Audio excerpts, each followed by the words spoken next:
What's up, fellers? Your girl Luca here, and today we're going to talk about the Mass Effect Remaster Legendary Edition trailer! So we've all been eagerly anticipating the release of this trailer since it was announced that Legendary Edition would come out, and Game Informer has come through with the exclusive. But before we get into it, if I can ask you guys to hit the like button, it'd be much appreciated, thank you! Alright, so this is what the Mass Effect Legendary Edition comes with. Mass Effect 1, 2, and 3, over 40 DLC, including all promo weapons, armors, and packs. Remastered for 4K, enhanced visuals concerning models, lighting, shaders, and special effects. But what draws my attention the most is this gameplay and quality of life improvements. Now, I am a huge fan of the Mass Effect franchise, but let me tell you, Mass Effect 1 is difficult to get through. The gameplay is clunky and outdated, and I know that for some people, it was what kept them from actually going through the first game. So I'm hoping that this gameplay and quality of life improvements includes that. Now, this is what the DLC includes. Bring Down the Sky, Genesis, Zaid, Kasumi, Lair of the Shadow Broker, which is one of the best DLCs. Firewalker Pack, Overlord, Normandy Crash Site, Arrival, Genesis 2, From Ashes, Mass Effect 3 Extended Cut, Leviathan, Omega, and Citadel, which is another great DLC. I'm also happy to report that they're including all of the cosmetic DLC. So the Equalizer Pack, the Aegis Pack,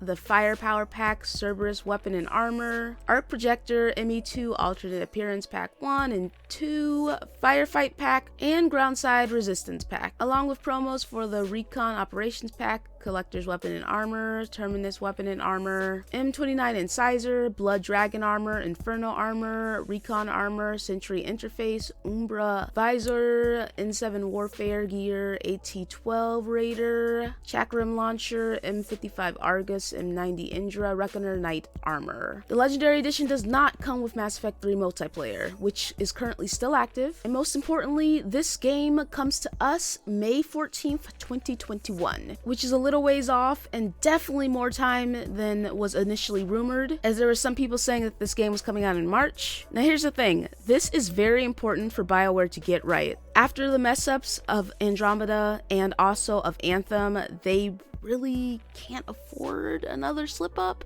Especially considering how beloved Mass Effect 1, 2, and 3 are, though 3 has some detractors, which I get it, but Mass Effect 3 is a good game. It's just that ending that's a little bit shaky, man. The last thing they can afford to do is release this game in like a buggy state. And though this is just a remaster, I'm feeling a little bit shaky when it comes to these developers and actually releasing games that are solid and not riddled with atrocious and a disgusting amount of bugs. If they nail this, this will be the step in the right direction for BioWare as a whole, because it'll at least tell us that they can get something basic right. And then we'll have to see what they're doing for the next Dragon Age, different teams, all under the same umbrella. I get it. But I'm a bit concerned, man. But overall, I hope this works out for them. I hope new people play the game and we get some new people in the fandom. And overall, let's see how this goes. Alright, fellas, once again, that's May 14th, 2021. Let's do it. Let me know what you think in the comment section below. Are you picking up the Mass Effect Legendary Edition? Are you a Mass Effect fan? Do you trust in BioWare? I want to hear it all.